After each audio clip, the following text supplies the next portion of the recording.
Est-ce que vous savez ce que vous faites le 4 novembre? Alors, je sais même pas ce que je fais dans une heure. Je suis pas là pour vous inviter à dîner, mais il y a un gros match qui se prépare, un match entre le Paris Saint-Germain et le Bayern Munich. C'est peut-être le match de l'année, voire le match du siècle. C'est notre question, notre pourquoi du jour. Notre démonstration. Pourquoi c'est l'affrontement ultime. Sinon, vous en faites pas trop. Le Bayern qui s'est éclaté hier. Bon, oui, c'était rouleau compresseur. Ils jouaient contre Bruges en Ligue des Champions. Ils ont gagné 4-0, les Bavarois. On vous a sélectionné les buts avec Arthur Girand, Lennart Kahl, regardez, 17 ans, un petit gamin qui claque des buts comme ça.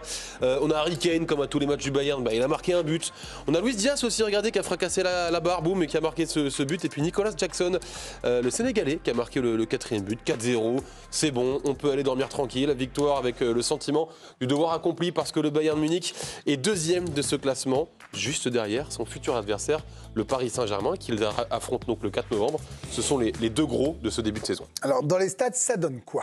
C'est les deux boss de la Champions League. Comparé à toutes les équipes de Ligue des Champions, on a regardé justement dans divers domaines. En termes de buts, le Paris Saint-Germain est premier, le Bayern est 2e. En termes de tirs, le Bayern est 2e, le Paris Saint-Germain est 3e. En termes de passes, donc de possession, le Paris Saint-Germain est premier, le Bayern 2e. En termes de récupération, donc de pressing, le Paris Saint-Germain est premier, le Bayern 2e. En termes de tirs subis, le Bayern est premier, donc dernier, et le Paris Saint-Germain est 4e. Vous l'aurez compris, et notre correspondant, l'excellent, le grand Alexis Menuge aussi. Immense. Le Paris Saint-Germain a vraiment trouvé à qui parler.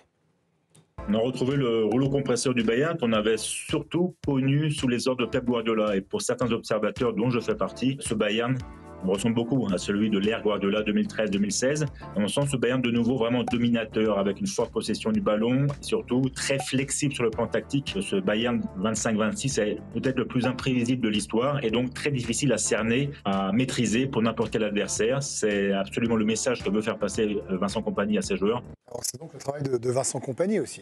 Il est arrivé l'été dernier, c'était le 150e choix dans la hiérarchie Vincent Kompany.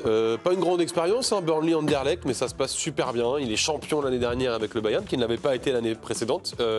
Et cette saison, c'est du lourd pour le Bayern Munich, qui a tout simplement en Europe le plus de victoires, le plus de buts, 44, et le plus de tirs cadrés dans le top 5 en tout cas européen. Résultat, prolongation jusqu'en 2029 et un vestiaire vraiment très content. Ja, die Vertragsverlängerung haben wir uns natürlich alle darüber gefreut. Ich glaube, die Mannschaft sehr, sehr happy darüber. Ging es in der Besprechung nur um den Gegner und um das nächste Spiel. Und auf jeden Fall, er bringt, das spürt ja jeder, er bringt eine Ruhe rein, einen Fokus wirklich auf das Wesentliche, aufs Fußballspielen und was unser Job ist. Und ja, das macht ihn auf jeden Fall aus. Dieu bénisse l'invention des sous-titres. Il a aussi l'approbation des icônes. Et on sait que c'est très important au Bayern Munich d'avoir l'approbation des grands, justement. Uli Hoeneß, le président qui a toujours un avis sur tout, le président d'honneur. Sachant qu'il n'a jamais travaillé en Allemagne et qu'il n'a occupé que 2 postes d'entraîneur auparavant, il fait un travail remarquable. Ce qui le distingue particulièrement, c'est son calme, son intelligence et sa façon de traiter les médias. Il ne se laisse pas provoquer. Il a quasiment apporté la paix au Bayern en public et c'est une bonne chose pour tous. Philippe Lahm, évidemment, c'est une légende aussi, parle beaucoup de calme. Il a apporté le calme au club. Ce n'était pas le cas auparavant. Il y a eu de nombreux changements d'entraîneur et il est difficile d'instaurer la stabilité dans un club comme le Bayern. C'est désormais chose faite. Et puis il y a Harry Kane dans ce Bayern. Kane, c'est incroyable le début de saison qu'il est en train de faire, l'attaquant anglais. Toute compétition confondue, c'est 20 buts en 12 matchs. C'est le meilleur buteur des 5 grands championnats. Je ne sais pas si on se rend compte, 20 buts en 12 matchs. Si, on connaît un peu le foot. 49 minutes. Non, mais c'est gentil de nous prendre pour des neuneux. En Ligue des Champions, c'est 5 buts en 3 matchs comme meilleur buteur avec Mbappé. C'est des stats assez folles. Personne ne doute de lui. On le rappelle quand même qu'il avait coûté 100 millions d'euros, plus gros transfert de l'histoire du Bayern, qui n'était pas forcément toujours très habitué à dépenser beaucoup.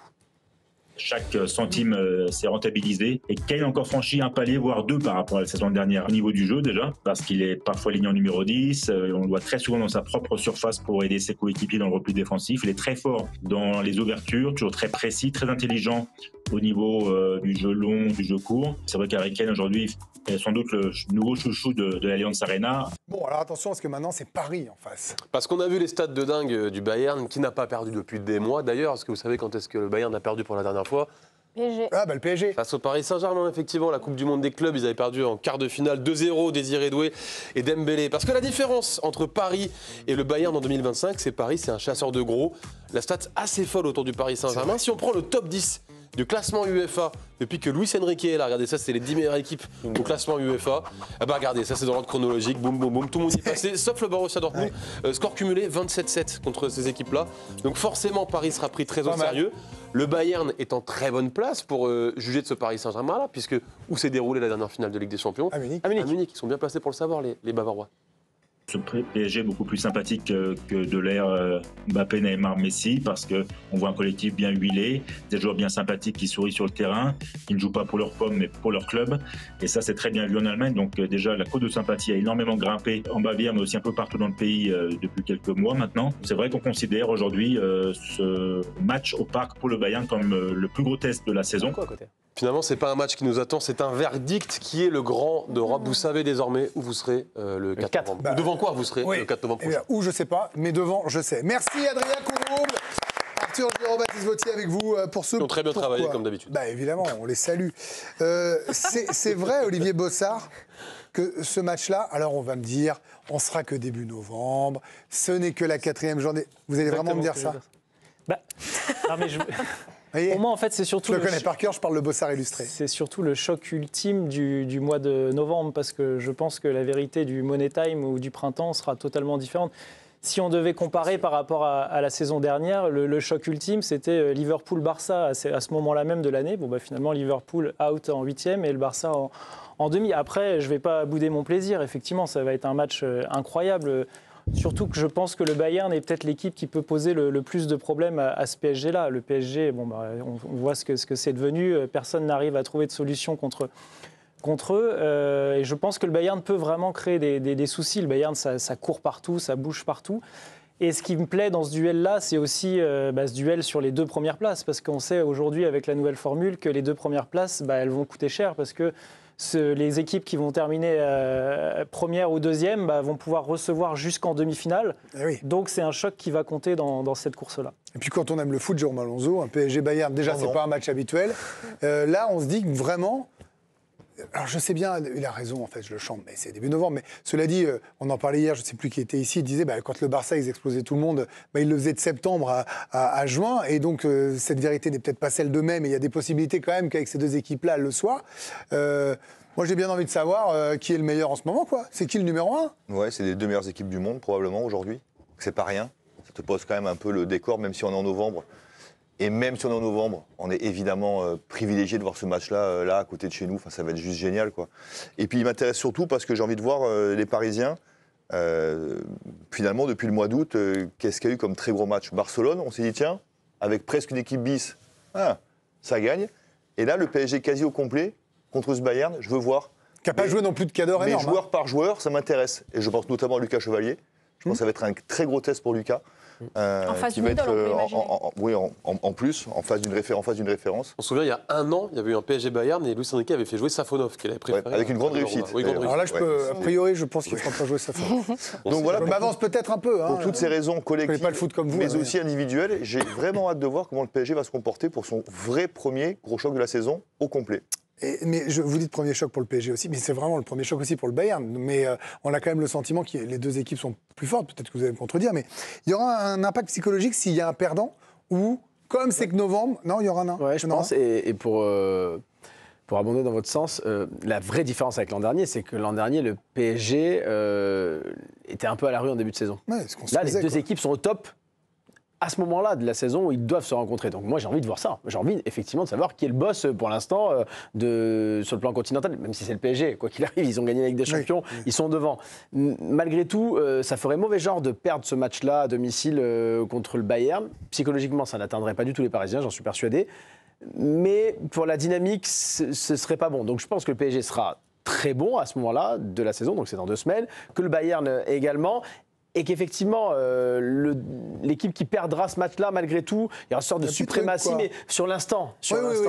Voilà. Après, s'il y a une finale plus tard, ils l'auront oublié. Exactement. Nous, en tant qu'amoureux de foot, on a envie de voir cette finale avant l'heure, même si on est tellement loin. Et c'est le PSG qui nous a donc mal habitués, peut-être bien, de se dire que la vérité du mois de novembre n'est absolument pas celle du mois de mai. Et là, c'est jurisprudence désormais grâce au PSG. Alors, allez-y, parce que le Bayern, on les connaît, vous parliez des anciens et tout ça, mais Alicia va nous présenter le nouveau petit démon, la nouvelle pépite du Bayern. Adrien a commencé à l'évoquer, Lennart Karl, le Bayern qui tient, oui, peut-être sa future pépite, 17 ans, c'est lui qui... Ah non, pas du tout allemand. Non, d'ailleurs. c'est vrai. C'est bien. Comment? Ah non, pas du tout allemand. Effectivement, on ne peut pas faire plus allemand. Il a appris le jour même qu'il allait être titulaire. Première titularisation en Ligue des Champions pour lui et premier but de sa jeune carrière avec le Bayern. Et le plus jeune joueur a marqué en Ligue des Champions avec le maillot du Bayern. Il détrône Jamal Musiala. Il a été élu homme du match et du haut de son 1m68, petit gabarit mais quelle vivacité. Il a illuminé l'Europe, félicité par ses coéquipiers dont Harry Kane et son entraîneur Vincent Kompany.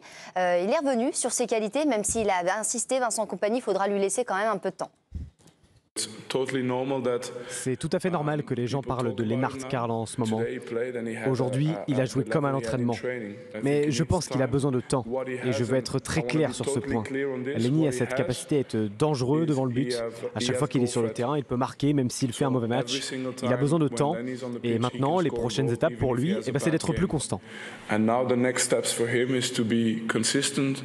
Seulement 17 ans, mais attention à lui pour les Parisiens parce qu'il est extrêmement imprévisible, ce petit jeune. Donc maintenant, quand tu as plus de 20 ans, tu as raté ton foot. Hein, ils ont tous 10, elle a raison, elle a le double. Ça pourrait être ça. 17 ans. 17 ans, elle double. C'est ce que je dis. Ça pourrait être la main. Oui, on n'est pas là pour calculer l'âge d'Alicia, on va quand même avancer un chouïa, mais 17 ans, 18 ans, 19 ans à Paris, ils sont je ne sais pas combien à avoir moins de 23 ans, bref. Ambre, c'est vrai quand même qu'un PSG Bayern, il y en a eu quelques-uns dans l'histoire. Ouais. Il y en a eu quelques-uns de très spectaculaires, avec des souvenirs merveilleux et traumatisants pour les supporters parisiens. C'est tout sauf un match anecdotique quand on suit le PSG. Ah oui, toujours. Il y a un riche passé entre ces deux équipes, des matchs toujours prolifiques, spectaculaires. C'est pour ça que je suis d'accord, nous tous amoureux du foot, le 4 novembre, pour le coup, aussi, ça peut te rassurer, Adrien, on va tous le cocher dans notre Chez toi, agenda. Il n'y aura pas de problème sur ça. Chez Adrien. Non, mais on parle. Et puis vous Ça avez parle raison, de Greg, de jeunesse, parler je de suis la jeunesse du côté du Bayern, mais aussi de faire l'effet miroir avec celle du Paris Saint-Germain, parce qu'à bien des égards, on peut vraiment regarder les similitudes entre ces deux équipes. Et évidemment, le duel tactique entre les deux coachs, Kompany et Luis Enrique. Le coach parisien l'avait dit, il n'a pas de coach auquel plus s'identifier que le Bayern de Vincent Kompany. Il l'avait dit pendant la Coupe du Monde des clubs. C'est vraiment deux équipes qui se regardent comme ça dans le. Donc c'est un duel de coach avant tout déjà. Aussi, mais c'est aussi un duel de talent exceptionnel en ce moment sur la scène continentale, vraiment, parce que là on parlait d'Harry Kane, mais on peut parler du niveau de Nuno Mendes actuellement, on parle d'Olysée, mais on peut parler de Vitinha actuellement. Je veux dire, il y a aussi des individualités extraordinaires dans les deux camps qu'on va regarder de très près parce qu'elles vont enfin se mesurer l'une à l'autre dans un contexte de Ligue des Champions qui n'est pas du tout celui de la Coupe du Monde des clubs, mais avec celui où, pour la première fois dans un contexte de Ligue des Champions, c'est le Paris Saint-Germain qui va les regarder de haut avec une étoile. Oui, et puis la Coupe du Monde des clubs avec cette fin de match complètement folle, à 9, je ne sais plus, ou à 10, bon bref, en tout cas c'était mais ça reste une compétition un peu à part. C'est vrai que le duel de coach, il va être très intéressant à suivre. Que va faire Vincent Kompany, qui est la valeur montante finalement de ces derniers coachs qui ont réussi en Ligue des Champions et d'ailleurs dans son championnat. Ce sont deux coachs qui écrasent depuis qu'ils sont arrivés dans leur club respectif leur championnat. Alors c'est vrai que Vincent Kompany a gagné finalement proportionnellement plus de matchs, mais il est arrivé la saison dernière. Mais il joue plus souvent les Leverkusen aussi. Exactement, mais en Ligue des Champions aussi, ça peut se vérifier. C'est vrai qu'on a aussi hâte de voir ce que va faire Vincent Kompany, ce que va proposer Vincent Kompany face à Luis Enrique. Il y a un peu de ça quand même, Olivier, le meilleur coach du moment et la valeur ultra montante du moment. Ouais, c'est exactement ça. D'ailleurs, Ambre l'a dit, Kompany prend beaucoup exemple sur le jeu de Luis Enrique et ça se ressent, ça se voit sur le terrain. Franchement, quand vous voyez le Bayern par rapport à la saison dernière, ça a monté d'un cran. C'est une équipe qui court partout. Tout à l'heure, Alexis Menuge le disait aussi, on a l'impression de revoir le Bayern de Pep Guardiola à l'époque. Donc on connaît aussi les similitudes entre Luis Enrique et Pep Guardiola. Et comme Luis Enrique, je trouve que Kompany change et commence à transformer des joueurs. Et là, je trouve qu'en ce moment, on a le Harry Kane ultime qui est parfois 6, qui est parfois 8, qui est parfois 9, qui est parfois 10. Ça aussi. Mais là, il y a un foot qui change, parce que tout le monde joue à tous les postes en ce moment. C'est nous quand on était goal volant. Hein. Là, vraiment. Hakimi, il est numéro 9. Non, mais voilà, on est dans un monde où c'est même plus du dépassement de fonction, hein, parce que là, ça va dans tous les sens. Hein. C'est deux équipes. C'est ce qu'elle vient de dire. Deux équipes surtout. Vous embêtez pas à écouter Olivier Bossard. Non, ces deux équipes-là surtout. Oui, deux équipes qui inspirent tout le monde. Bien sûr. En vrai, c'est ça. Et ça va jouer où? Au Parc des Princes. Alors, c'est une excellente vanne et je vous félicite. Merci. Mais ça va se jouer à quel niveau foot? Sur les côtés, je pense. On parlait d'Hakimi et Nuno Mendes. Je pense qu'honnêtement, les latéraux, on parle de dépassement de fonction, vous venez de le dire, c'est vraiment la clé du. Alors, Vitinha, évidemment, milieu de terrain, est extraordinaire. Oui, parce qu'on peut citer tout le monde, mais vraiment, les latéraux, depuis. Moi, c'est ce qui, pour moi, a fait gagner le PSG l'an dernier en Ligue des Champions. C'est le niveau stratosphérique d'Hakimi et de Nuno Mendes, qui d'ailleurs s'est vérifié encore là contre Leverkusen. Hakimi, sur un contre, il est numéro 9. Nuno Mendes, pareil. Nuno Mendes, il a fait attaquant, latéral, milieu de terrain, et défenseur central. Honnêtement, je vais vous dire, si Hakimi et Nuno Mendes sont le même niveau que depuis le début de saison et la fin de saison dernière, il n'y aura pas de match au Parc des Princes. Le PSG gagnera sans aucun problème contre le Bayern. Sans aucun problème. Je suis super sûr.